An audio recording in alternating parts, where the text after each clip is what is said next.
Gracias. Qué placer estar acá para recibir este banquete. Esto ha sido un banquete. Estoy acá para darle fin a ese banquete. Quizás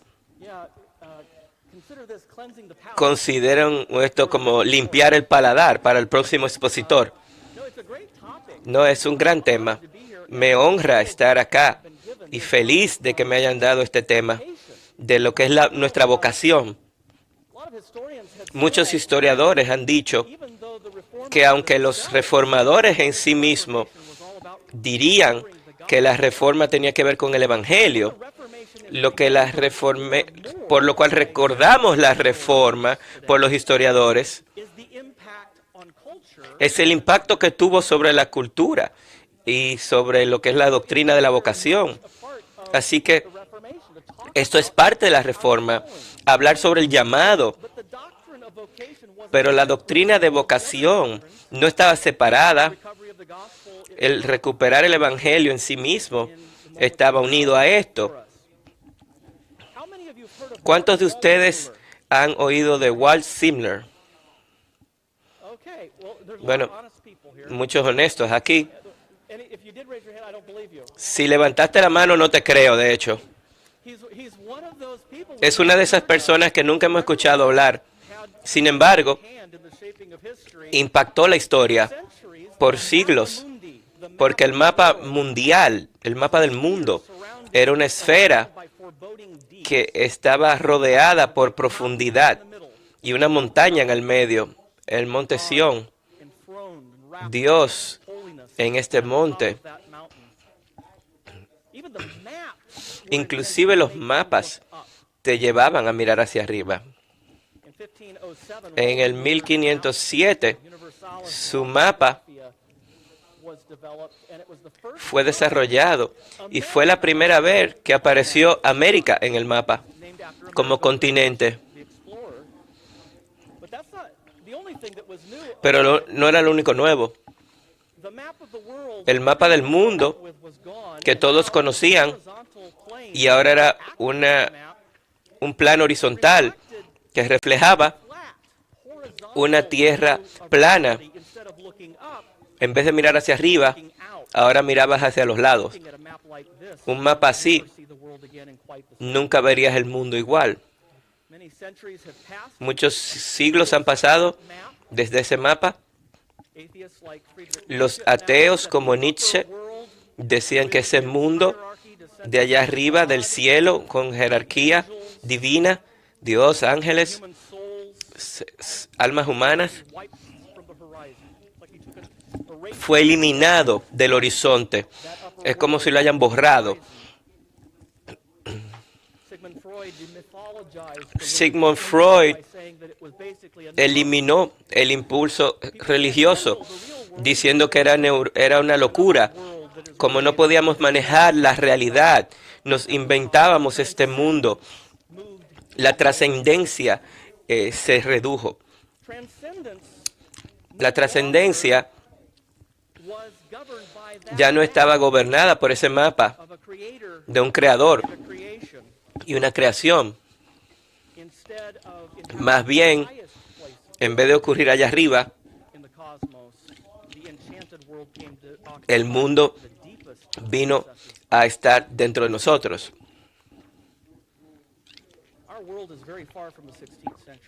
Estamos muy lejos del siglo XVI, con su propio contexto, su propio mapa del mundo, compartido con los que no se unieron a la reforma.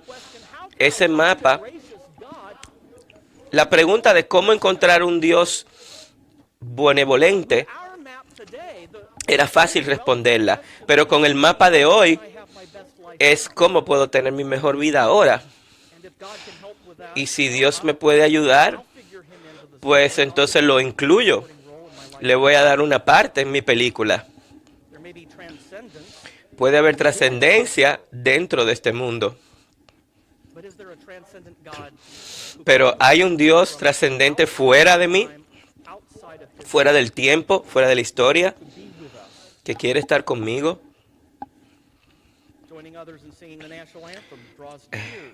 Cuando algunos cantamos el himno nacional, algunos lloran, o quizás viendo un ballet le mueve el corazón. Llegar a una montaña, al tope de una montaña, te puede dar un sentido de lo sublime. Unirte a una marcha te puede dar ánimo y sentirte que eres parte de algo más grande que tú. Pero todo esto ocurre dentro de mí mismo. Si Dios existe y Dios tiene significado para mí, en la sociedad de hoy es primordialmente dentro de mí, para darme autoestima, para hacerme feliz. Es difícil pensar que Dios se mete en mi vida y hace algo nuevo. Es difícil para nosotros como cristianos que creemos esto. Y luchamos con el hecho de que vivimos en una época que se resiste a ese mapa del mundo. Otro punto introductorio: cuando la plaga atacó en Inglaterra en el siglo XV, la Iglesia de Inglaterra llamó a que hubiese un año entero de oración y de ayuno. Y cuando la epidemia del SIDA atacó a Inglaterra en los 90, la Iglesia de Inglaterra dijo que se debían destinar más fondos para salud pública. Ese sentido de un Dios trascendente que está fuera de nosotros, que no depende de mí, sino que yo dependo de Él. Eso es algo que necesitamos recuperar hoy en día. Y esto no es algo que está ocurriendo a otras personas. No es un tema de la política pública. Esto va más profundo que quién es el presidente. Estamos todos acá y el piso se está moviendo. Y si creemos algo diferente, es porque por la gracia de Dios hemos sido llevados a la verdad una y otra vez. Pero tenemos la tendencia a alejarnos. Y tenemos esa tendencia a traer a Dios adentro de mí, a medirlo por mí mismo. No un Dios que me habla desde lo lejos. Un Dios que envía a su Hijo para ser como nosotros, cargar mi pecado y morir en la cruz. Algunos de ustedes recordarán un grupo que se llamaba Loverboy. No sé cuántos lo recuerdan. Tenían una canción que se llamaba Trabajando para el fin de semana. Esa canción es el himno de cómo la gente va hoy al trabajo. Si lo pensamos, nuestro modo de pensar es ese. Trabajando para que nos paguen, para que podamos disfrutar en los fines de semana y hacer lo que realmente quiero hacer. El doctor Sproul dice que la hora cuenta para siempre y estamos de acuerdo, pero vivimos en lo mundano. Por ejemplo, los lunes, ¿en qué estamos pensando? ¿En el fin de semana? ¿Qué tiene que decir una nueva reforma? No solo los domingos, sino los lunes. En la historia de la Iglesia, los historiadores nos dicen que hay la tendencia a confundir la Gran Comisión con un gran mandato o un mandamiento. La Gran Comisión de ir a predicar, bautizar en el mundo completo en nombre del Padre, del Hijo y del Espíritu Santo, enseñándoles a obedecer lo que es mandado. Y luego está el gran mandamiento que decía Jesús, que es amar a Dios con todo tu alma y tu vecino como a ti mismo. Ese es un resumen de la ley moral de Dios eterna que nunca cambia. Amar a Dios con todo.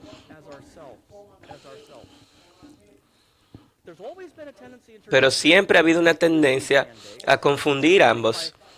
Y creemos que si lo amamos y lo servimos, estamos ampliando el Evangelio.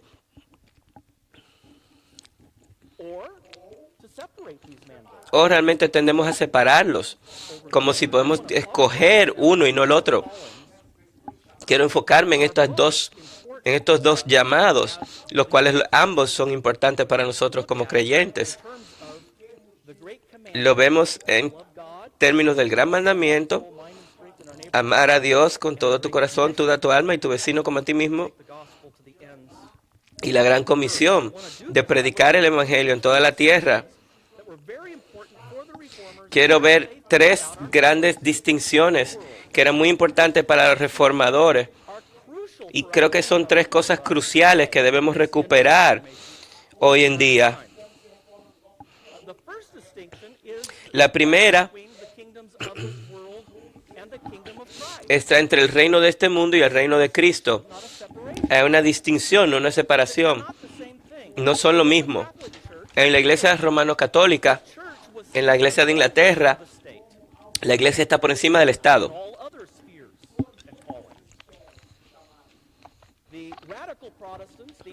Los protestantes radicales veían a la iglesia en contra del Estado y de la cultura. Los cristianos no deben tener nada que ver con la cultura secular. Los reformadores abogaban por ambos como dos formas distintas en las que Dios opera en el mundo. Una por providencia y el otro por gracia. Son diferentes esferas bajo el control de Cristo. Los reformadores enfatizaban que solo en Israel es que la iglesia era una nación. Solo en Israel la iglesia también era una nación. Era una teocracia geopolítica. Calvino señaló que la constitución de Israel, todas esas leyes que gobiernan a ellos como nación, lo hicieron un pueblo santo. Ese pacto nacional era anexado a la ley moral que nunca cambia. El gran mandamiento de amar a Dios, eso nunca cambia. Pero habían algunas otras leyes ceremoniales, civiles, que se anexaban, se incluían adicional a ese mandato. Los santos del antiguo pacto no eran ciudadanos duales. Ellos pertenecían a la nación de Israel y al mismo tiempo pertenecían al pueblo de Dios.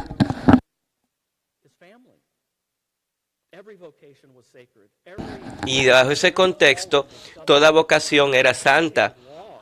Habían leyes detalladas para la sociedad y para la adoración. Pero en el tiempo entre la vuelta de Jesús, no hay ninguna nación temporal, ningún poder temporal.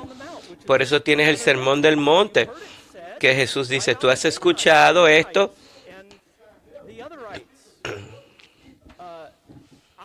pero yo te digo, ora por tu enemigo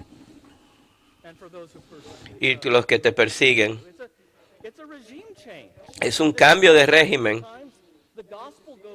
El evangelio sale con poder, pero no es como si Dios se ha rendido y se está enfocando en la iglesia. Él todavía tiene el mundo y lo sostiene con su poder. Y ahora el Sermón del Monte se anexa a esa ley moral que no cambia. Esas son las órdenes para la nueva iglesia. Agustín y Lutero hacían la diferencia entre lo celestial y lo terrenal. Los no creyentes pueden entender el mundo terrenal, pero cuando traemos ese conocimiento secular a tratar de entender a Dios, la cosa cambia. Lutero presentó su doctrina en detalle sobre la autoridad del templo y él decía que el diablo nunca para de tratar de mezclar los reinos.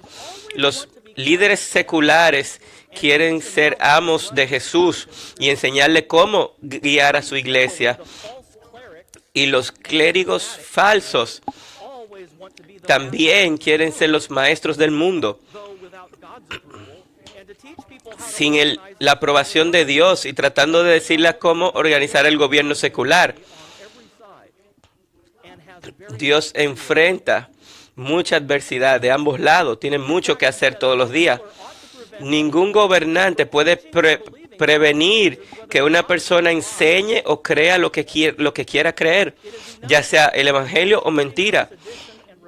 No puede prevenir la enseñanza. Cuando Pablo vino a Atenas, no destruyó los ídolos, sino que proclamó la verdad. Por eso fue que se pusieron en problema. Nadie quería comprar los ídolos por lo que ellos estaban predicando. La palabra creó los cielos y la tierra. La palabra tiene que hacerlo, no nosotros. Yo voy a predicarlo, enseñarlo, pero no voy a forzar a nadie por fuerza, pues la fe viene libremente, sin ser obligado.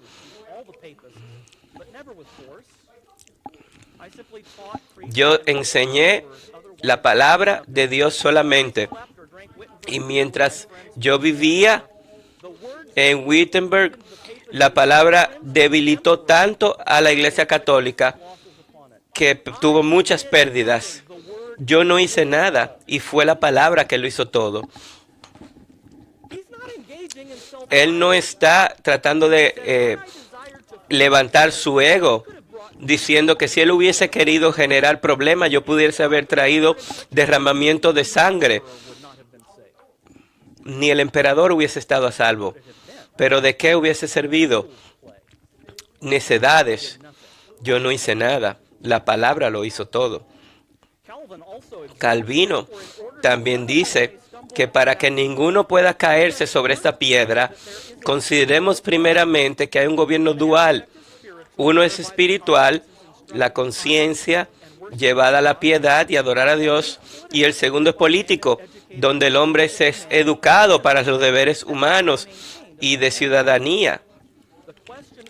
La pregunta no es muy oscura o compleja, es simplemente diferir entre la conformidad con las leyes de la sociedad y la entrega de la conciencia solo a Dios, asegurado de la gracia a través de Jesús.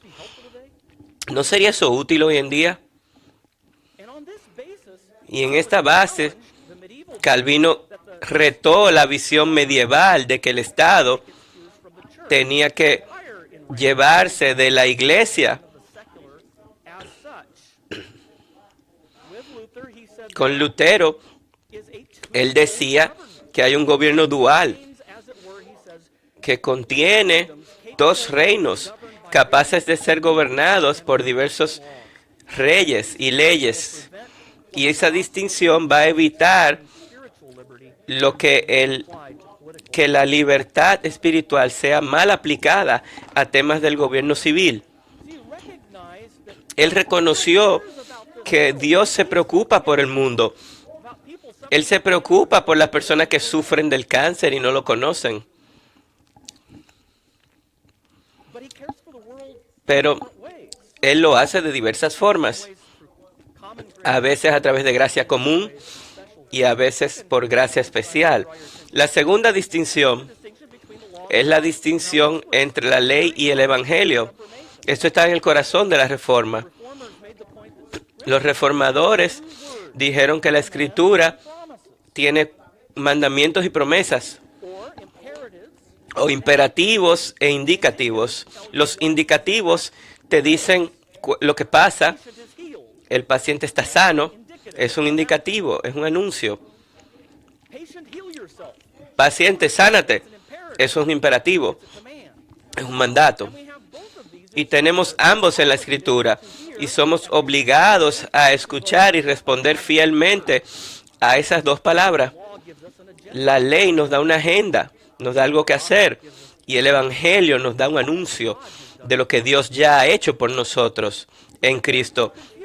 Si nos confundimos, se acabó, decían los reformadores. Charles Spurgeon decía que hay tres formas de corromper la palabra de Dios, confundir la ley con el Evangelio, tomar la ley sin el Evangelio y tomar el Evangelio sin la ley. Todas esas versiones en la iglesia de hoy las vemos. Tanto la Gran Comisión como el Gran Mandamiento son imperativos, son mandatos. Dios nos está llamando a hacer algo. Pero ambos están basados en indicativos, en anuncios de algo que es verdad sobre nosotros. En el gran mandato, el gran mandamiento, todos somos creados. El indicativo es que todos somos creados a imagen de Dios y debemos respetarnos unos a otros y amarnos unos a otros. Ese es el indicativo. Porque somos creados en la imagen de Dios y amamos a nuestro vecino, entonces. La Gran Comisión está también basada en un gran anuncio. Yo decía mal cuando yo dije que la Gran Comisión dice que vayan al mundo. Comienza con el anuncio, de hecho, el indicativo. Toda la autoridad en los cielos y en la tierra me ha sido dada. Él no dice, vayan al mundo y sometan todo. No, él dice, ya lo es, ya lo ha sido. No, ustedes no entienden. Todo ya en el cielo y en la tierra me pertenece a mí. Ahora vayan, no tengan miedo. Están temblando, preocupados por lo que iba a pasar. No se preocupen, todo me pertenece a mí, vayan. Anúnciele lo que está ocurrido. Así que si confundimos esas dos palabras, la ley y el Evangelio, nos proclamamos a nosotros y no a Cristo. Y esa es parte del problema. Terminamos abrazando un evangelio social. Uno de los escritores dice que al decir que Jesús es Salvador, decimos que Él juzga lo que es malo, lo que es pecado, y reconcilia, enseñándonos cómo podemos desatar reacciones de bien. Él ni siquiera menciona el sufrimiento de Jesús por nosotros en la cruz, su resurrección. Y como somos usualmente ignorantes y estúpidos, Jesús viene con una enseñanza de salvación. Ama a Dios con todo tu alma, todo tu corazón, y ama a tu vecino como a ti mismo. ¿Qué es lo que ha hecho este escritor? Nos ha dicho que el resumen del Evangelio es lo que Jesús llamó el resumen de la ley. Y no hay peor afirmación que esa. Sean muy cuidadosos cuando pensamos en nuestra vocación en el mundo. ¿Qué estamos haciendo? ¿Qué estamos haciendo cuando vamos al trabajo? ¿Estamos yendo al trabajo a salvar el mundo o vamos a servir al mundo? Aquí es que la reforma realmente les dio a las personas una nueva base para sus llamados en el mundo. Jesucristo ha sido enviado por el Padre para satisfacernos, para llenar por nuestro pecado, pagar nuestro pecado. Somos perdonados, justificados, rectos. Somos santificados, renovados.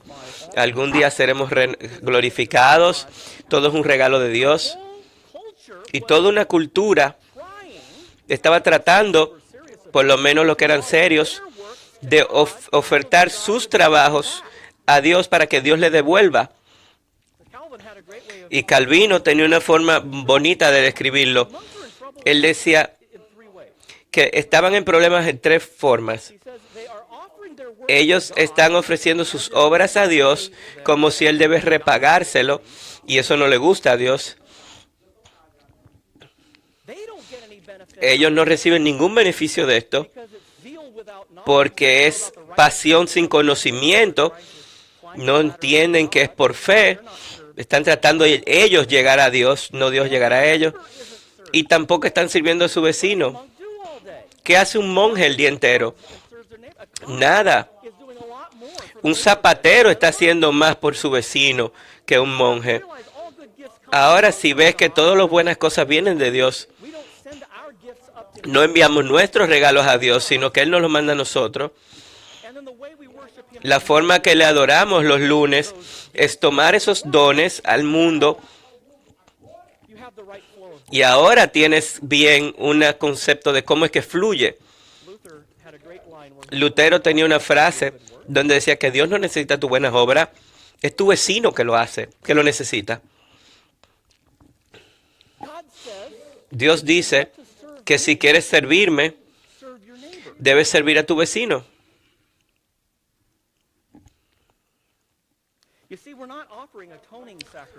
No estamos ofreciendo sacrificios cuando vamos a trabajar o a adorar. Ya eso fue ofrecido. Ya que eso ha sido ofrecido, no estamos subiendo a la escalera. Estamos recibiendo a Dios que viene hacia nosotros y nos da esos regalos como si fuese Navidad. Y nos dice, distribúyelos, llévalos al mundo.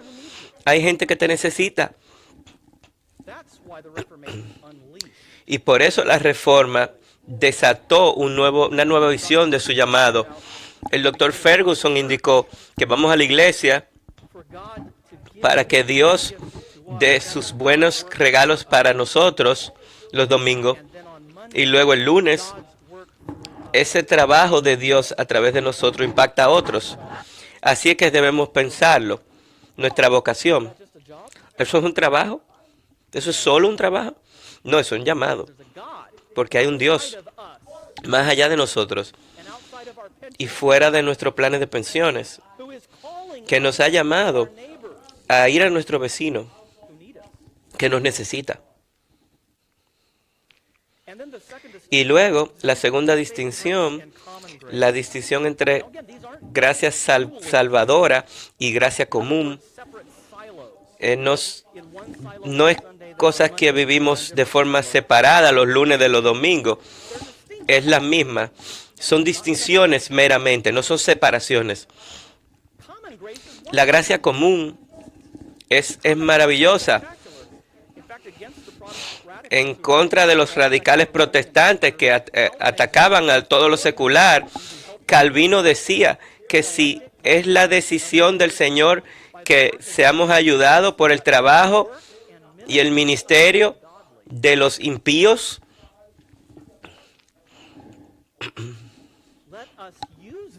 usemos esa asistencia porque si nos descuidamos de los dones de Dios que nos ofrece a través de ellos, vamos a sufrir castigo. Él mostró algunos ejemplos de las artes de la medicina y concluye diciendo que aprendamos por su ejemplo todos estos dones que nos ha dado Dios, inclusive después de la caída. Los seres humanos, inclusive después de la caída, no pueden completamente destrozar la creación. Queremos apagar ese fuego que muestran que fuimos creados por Dios. No podemos apagar el fuego. Pero la gracia común no es salvífica, no salva. La gracia nos redime, nos reconcilia con Dios. Tiene orden, justicia en un mundo caído. Pero con la otra mano de Dios, Él está haciendo algo más poderoso. Él está atrayendo a los elegidos de todas naciones. Si estamos buscando milagros, señales maravillosas, ven a la iglesia, donde se proclama la palabra, donde eres cuidado, tu cuerpo, tu alma. En CNN, lo que ves son las noticias desesperantes de esta época. Cuando vienes a la iglesia y te reúnes, te das cuenta que eres parte de una familia diferente, con un final diferente, una esperanza diferente y diferentes medios. Tú perteneces a un reino que no puede ser tumbado. Debido a la gracia común de Dios, debido a la gracia común de Dios, incluso los ateos nos sirven de ministros. Porque Dios controla su maldad y ellos contribuyen al bien común y trabajan junto con los no cristianos y cristianos. Pero eso no es gracia que salva. Para eso se necesita el Evangelio, la buena noticia de que Dios justifica a los malignos. No solo los controla, sino que los justifica, los regenera, los santifica. Necesitamos la ley de Dios, no solo en nuestra conciencia, en nuestro corazón, que nos cambie en nuestra alma, nuestro corazón. Necesitamos el Espíritu para controlar nuestro comportamiento. Es lo que nos permite estar junto con Cristo. Y por último, la iglesia como lugar y la iglesia como personas. No podemos confundir ambos. No podemos ni colapsarlos, unirlos, ni separarlos. La iglesia no es un lugar. Hay un amigo que no está de acuerdo conmigo, que dice que no puedes ir a la iglesia porque tú eres la iglesia. Y eso suena un poco, suena como que bien, pero después tú le das cabeza y como que no. Si no vas a la iglesia, no puedes ser la iglesia. La iglesia es la base. Yo no quiero ser un cristiano de domingo, pero si no eres cristiano de domingo, no puedes ser cristiano el lunes. Tenemos que ir a la iglesia. Como vamos al centro comercial, pero entiéndanme, usted sabe lo que quiero decir.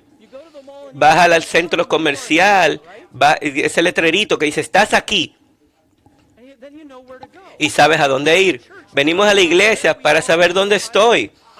Bueno, soy un hombre blanco, de edad de 40, de San Diego. Bueno, sí, tú eres eso, pero no eres quien es realmente. Soy un profesor de seminario, predicador, ministro. No. Eso no es lo más profundo. Esa no es tu identidad. Bueno, pero entonces, ¿qué soy? Tú está en Cristo. Pon tu mente en cosas del cielo, donde está Cristo. No somos trabajadores, más que nada. Tendemos a pensar que somos lo que hacemos. No somos lo que hacemos. Somos lo que Dios ha hecho por nosotros. Luego con eso vamos el lunes a hacer y servir a otros. Nuestros prójimos, vecinos.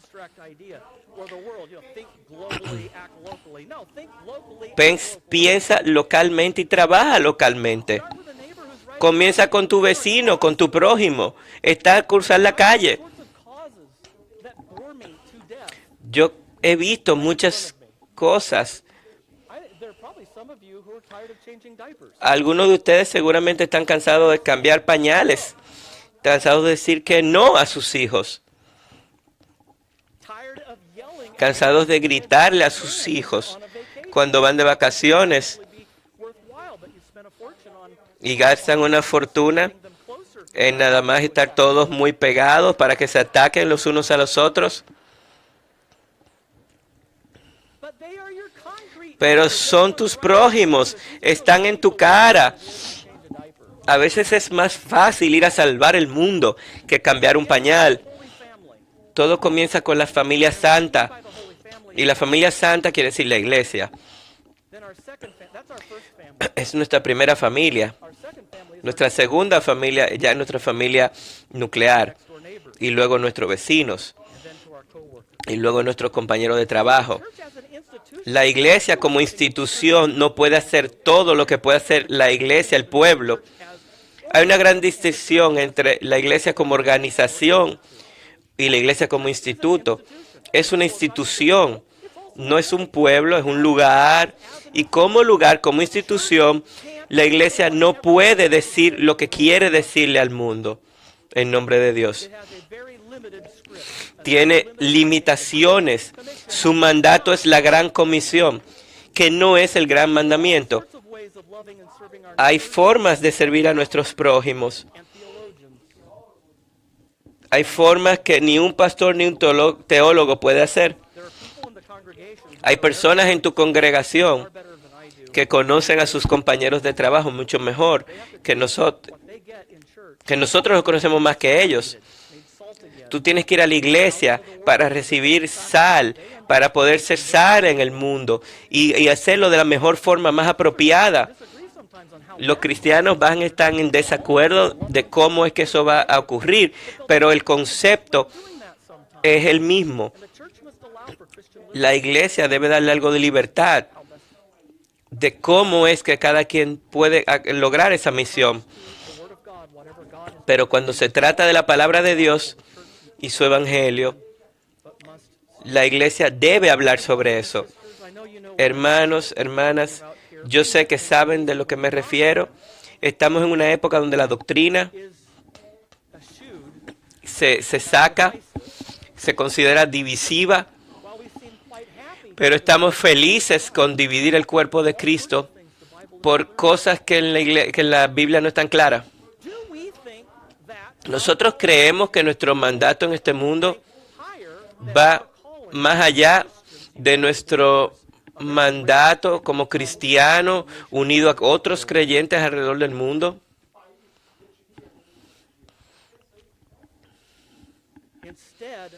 Más bien, en vez de más soldados en la guerra de cultura, lo que necesitamos son cristianos más salados que van los lunes a amar a sus vecinos, que conocen el evangelio lo suficientemente bien para comunicarlo, para mostrar el amor de Cristo de forma que las personas nunca lo han visto antes. Necesitamos más iglesias que nos llenen de sal en vez de que nos quiten la sal. Que la gente sepa qué cree, por qué lo cree. Nuevas criaturas que salen al mundo a esparcir la sal. Y así van a enriquecer sus familias, sus vecinos, sus colegios, sus lugares de trabajo, amando a sus vecinos a través de su excelencia vocacional. Bueno, ahí está. Esas son las tres distinciones. Diferenciar entre el gran mandamiento y la gran comisión. Distinción entre nuestras dos ciudadanías, los dos mundos y las dos tipos de gracia. Así que, ¿cómo vamos a trabajar el lunes? Vamos a trabajar diciendo que voy a transformar mi lugar de trabajo. Charles Finney decía que nosotros debemos reformar el mundo, o al otro extremo decimos todo esto se va a quemar de todas formas.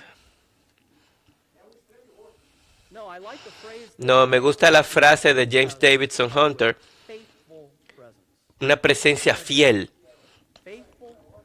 Una presencia fiel.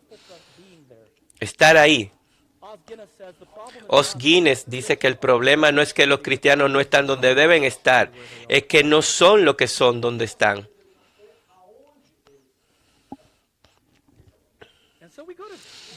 Así que vamos a trabajar acordándonos.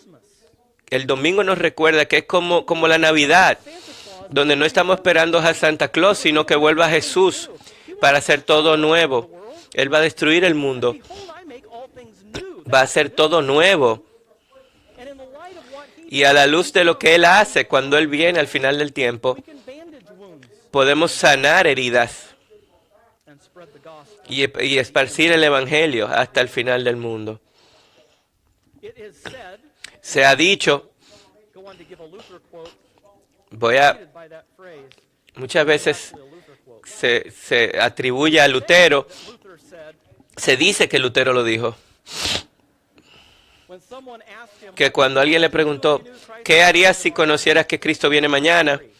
Dice, yo sembraría un árbol hoy. Es casi seguro que él no lo dijo, pero suena correcto, porque encaja perfectamente con toda esta teología de cómo él está pensando sobre su vocación. Siembra un árbol hoy. No, lo planto, lo voy a sembrar porque ahí se necesita un árbol. Mi vecino lo necesita, mi prójimo. Y quiero cerrar con esto. Tenemos que recordar que al final del día hay un lugar legítimo para el trabajo, pero luego, después de nosotros haber recibido y ser servidos por Dios y por Cristo, hay un lugar legítimo para construir las cosas. Construimos todo tipo de reinado. Lo que no construimos es el construismo de Cristo. Ningún verso de la Biblia dice que vayamos a construir el reino.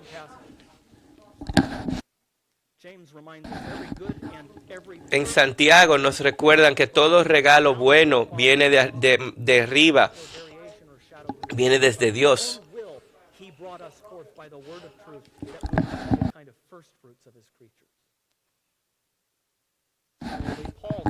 De forma similar, Pablo decía que Dios no necesita nada. Él nos da a nosotros todo. Dios nos da, no recibe. Pablo dice en Romanos 11, ¿quién le ha dado regalo a Él? Pues a través de Él vienen todas las cosas. Esa es la teología de los reformados. Y eso llevó a los cristianos al mundo, sin temor. Me encanta las palabras de Jesús en Lucas. No teman.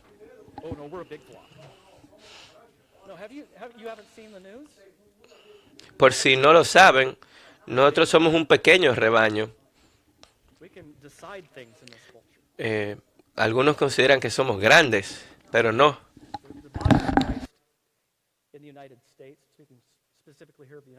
El cuerpo de Cristo aquí en los Estados Unidos es muy pequeño, de hecho. Y no, está bien. No tengan miedo, pequeño rebaño.